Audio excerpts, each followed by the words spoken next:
How to block screenshots on WhatsApp on iPhone. First, open WhatsApp. After, open a conversation you would like to send a picture.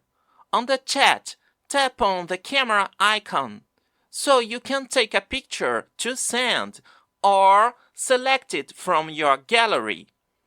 I chose a drawing I made in homage to the racing driver Ayrton Senna.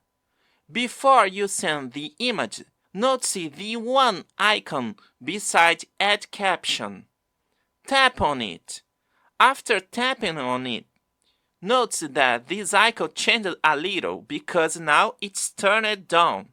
Now, you can add a caption to this image if you want, or just tap on the Send button. With this option turned on, someone who received this image will be able to see it only once, and the screenshot action will be blocked for this picture. Touch the subscribe button for more WhatsApp tutorials.